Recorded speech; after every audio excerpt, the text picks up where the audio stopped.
This day and time. What happened today, years ago.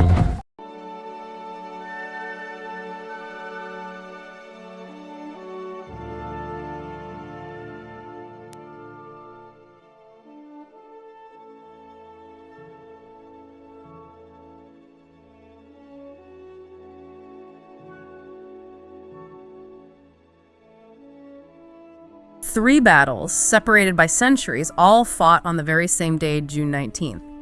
Coincidence? Well, maybe. But when you dig into the material we've got here, they offer some really fascinating insights. Welcome to the deep dive.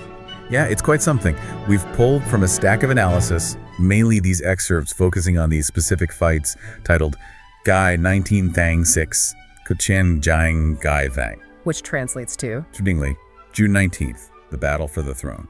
Okay, makes sense. Yeah. And our mission today is to pull out the most, important bits of knowledge and insight from this material. We want to get why these specific battles on June 19th were such critical turning points. Right, and what they tell us about conflict, about strategy, maybe even just, fate. Exactly. So we'll be diving into the Battle of Kalvskinnet, that's Norway, 1179. Then the Battle of Methven, Scotland, 1306. And jumping way forward, the Naval Battle of Cherbourg, 1864, during the American Civil War. And each one, the analysis really stresses this, was a high-stakes, life or death struggle for power. Yeah, and decided by a mix of things, right? Strategy, sheer boldness, the tech they had available, and yeah, you said it, probably some luck too. Definitely luck involved sometimes. So the question for you listening is, what can you learn about making decisions under pressure? About being prepared, about how unexpected things can just change everything. Let's explore these moments frozen on one day in history. Let's do it. Let's start way back, 1179 Norway, the Battle of Kalvskinnet. This fight happened right in the thick of the Norwegian Civil War. A really messy period, lasted over 100 years. Yeah, a long time. And the core problem, according to the material, was pretty fundamental. They just didn't have a clear rule for who becomes king next. No clear succession law. That sounds like a recipe for trouble. Exactly. And it created these deep divisions. The analysis talks about two main factions fighting for control. First, you've got the Bagler. Okay, who were they? They represented the sort of established power, the old guard nobles, the clergy, rich merchants. They liked centralized authority, and crucially, they had the church backing them. Got it. The establishment. And opposing them. The Birkbeiners. Yeah. They were the challengers. Often, from the edges of society, lesser nobles, commoners, people who felt kind of shut out by the way things were going. The outsiders, then? Pretty much. Now, for this specific battle, June 19th, 1179, the key players were Erling Skakke. He was the Bagler commander. Right. A really powerful figure. He'd even managed to get his young son, Magnus, crowned king. And this was a big deal, first coronation in the whole Nordic area to get the church's official blessing. Wow, okay. So he represented legitimacy, in a way. Yes. And his rival was Sverre Sigurdsson. The material really paints him as this unlikely leader, originally a monk from the Faroe Islands. A monk? Yeah, shows up claiming he's the illegitimate son of a previous king, and he becomes the leader of the Birkbeiner. That's quite a story, a direct challenge to Magnus and the church-backed setup. Absolutely. So how did it all go down on June 19th? The analysis describes a pretty clever sequence of events. Sverre was near Trondheim, facing Erling's larger army. Outnumbered. Right. So he makes this move that seems, maybe counterintuitive. He feigned a retreat, pretended to run. Ah, the old fake retreat trick. Did it work? Completely. Erling's army bought it. The Bagler troops thought, great, we've won, and they actually started celebrating. Let their guard down massively on the night of June 18th. Sure. The material suggests real complacency. Celebrating too early and never a good idea. Never. And that's where Sverre's, unconventional thinking really paid off. Dawn, June 19th. Instead of running, he swings back around, launches this sudden counterattack from the Goldol Valley. Caught him totally off guard. Completely unprepared after their night of partying. And the analysis notes, Erling made a fatal mistake here. He chose to stand and fight on land. Instead of falling back to his ships waiting on the nearby river, a fleet could have saved them. Ouch. So that decision cost him. It cost him everything. Yeah. Erling Skakke was killed right there at Kalvskinnet. His army just disintegrated, scattered, and King Magnus had to flee for his life. Wow. So just like that, Sverre takes control. Well, he gained control of the really important Trøndelag region, yeah. And we know later, he beats Magnus again decisively at Fimrite in 1184. That secured his position, established the Sverre dynasty. quite the turnaround. Is this story well documented? It is. Sverre's rise is recorded in the Sverre Saga, a contemporary account. And what's cool is that archaeology findings at Sverresborg Fortress near Trondheim actually back up a lot of the details. That's always good when history and archaeology line up. It is.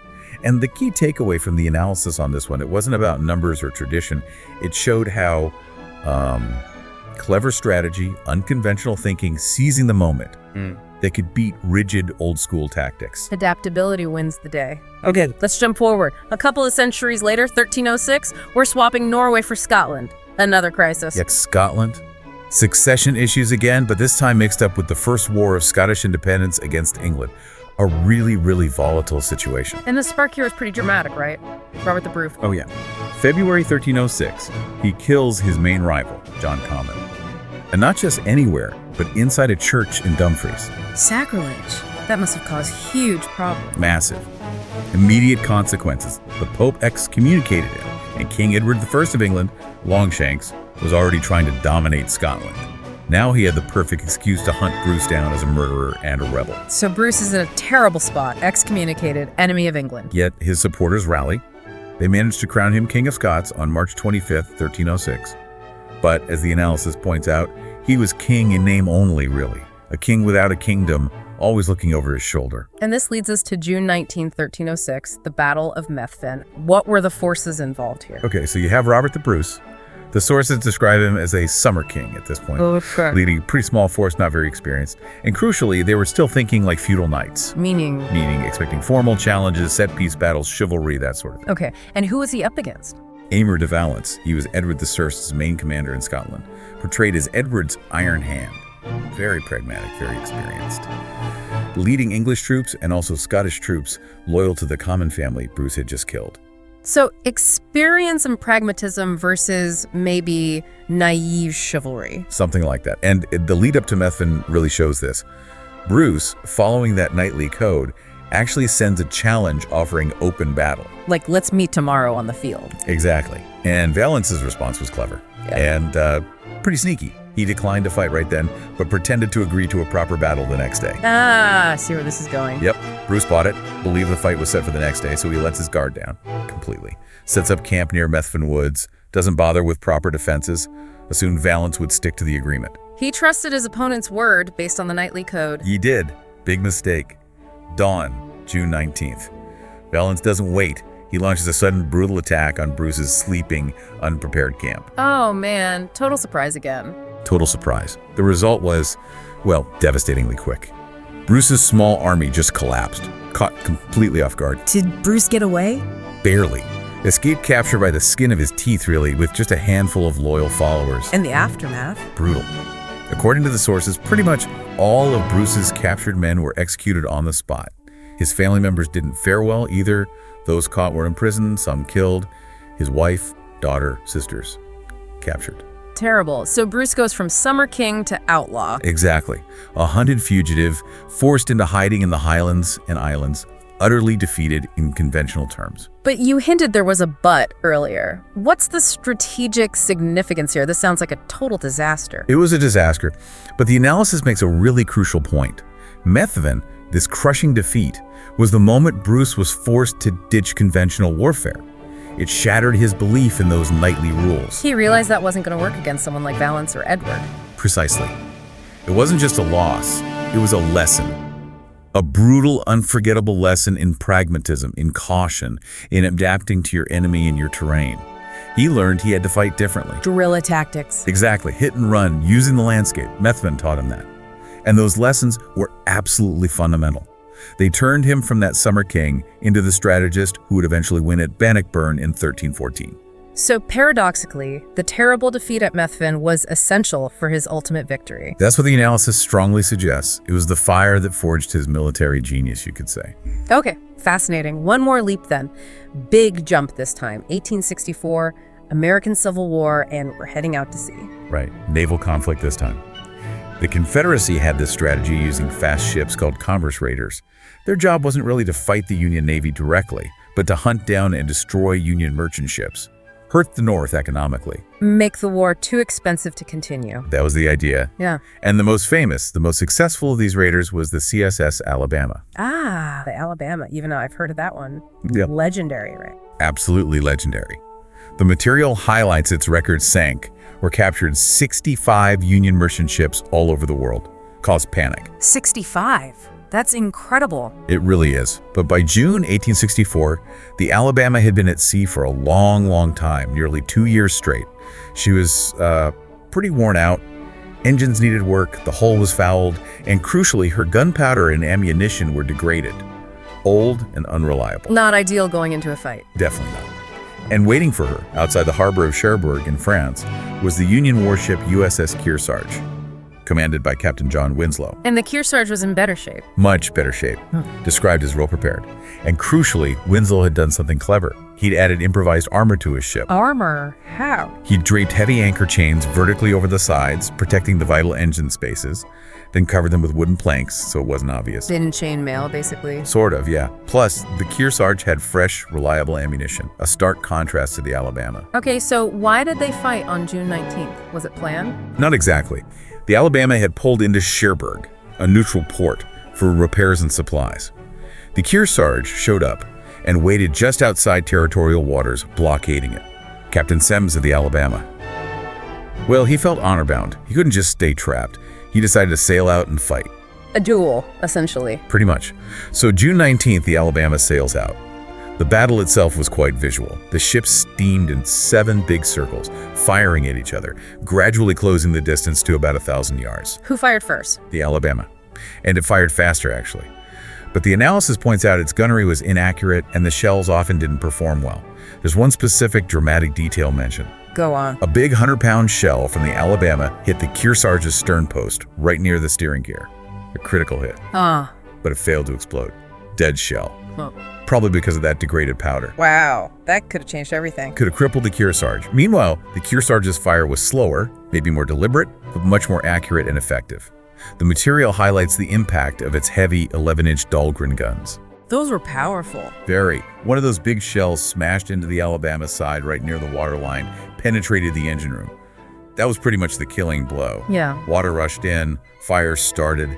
The Alabama began to sink rapidly. So the end of the legend, just like that. Pretty much. Took about an hour. The Alabama went down. What happened to the crew, Captain Semmes? Semmes and about 41 of his officers and crew were actually picked up out of the water, not by the Kearsarge, but by a British yacht, the Deerhound, which had sailed out from England just to watch the battle. Just to watch, like spectators. Yeah, apparently. And the Deerhound then sailed off with Semmes and the others, taking them back to England rather than handing them over to the Kearsarge as prisoners of war. That must have caused some issues. Oh, big time. Huge diplomatic row after the war. It became part of the Alabama claims. The U.S. government demanded compensation from Britain, arguing they hadn't been properly neutral, allowing the Alabama to be built and equipped there in the first place, and then letting Semmes escape. So the battle had long-lasting legal consequences, too. Absolutely. The analysis points out this whole episode helped establish clearer international law about what neutral countries must do, the standard of due diligence, to prevent warships being built or equipped in their ports for a belligerent. Interesting. Beyond the legal stuff, any other legacy? Well, it captured the public imagination. Edouard Manet, the famous painter, actually painted the battle scene. And it entered folklore, sea shanties like "Roll, Alabama, roll." It was this dramatic end to a famous ship, highlighting how critical things like preparation, technology, even just having good ammo could be. So we've covered a lot of ground. Kalvskinnet in 1179, Methven in 1306, Cherbourg in 1864, Norway, Scotland, the English Channel, medieval warfare, independence struggles, Civil War navies, all on June 19th. What connects these, looking back? Yeah, it's quite a spread, isn't it? Yeah. But looking at the analysis, some common threads definitely stand out. First, as that original title suggested, Battle for the Throne, these were all fundamentally about power. Who gets it, who keeps it, or how the balance shifts dramatically. Right. High stakes in every case. Absolutely. Yeah. And the outcomes, interestingly, weren't just about brute force or numbers. They often turned on specific, sometimes unexpected factors, like you saw at Kalvskinnet. It was Sverre's cunning, that feigned retreat catching Erling off guard, exploiting complacency. Okay. Strategy and psychology there. Then at Methven, it was Valence's pragmatism, his willingness to ditch the rules of knightly combat. which completely undid Bruce's initial approach. Adaptation versus convention. And Bruce eventually learned that lesson. Painfully, yes. And then Cherbourg? Pure preparedness and technological edge, really. The Kearsarge's hidden armor, its reliable shells against the Alabama's worn state and faulty ammunition. Those details mattered hugely. That dud shell hitting the Kearsarge. Talk about luck. Or unluck for the Alabama. Exactly. There's always that element of chance, isn't there? Erling choosing land over sea. Bruce trusting Valence, that shell failing to explode. These little moments, these contingencies, they interact with the bigger forces. So these aren't just dates on a calendar. They're almost like case studies.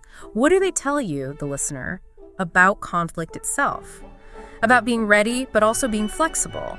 About how random events can play a role and how strategy has to evolve. Yeah, looking at these 3 June 19th together, it really emphasizes how these critical moments, these turning points, can hinge on such diverse factors. Sometimes it's leadership, sometimes it's technology, sometimes it's adapting when your enemy doesn't expect it.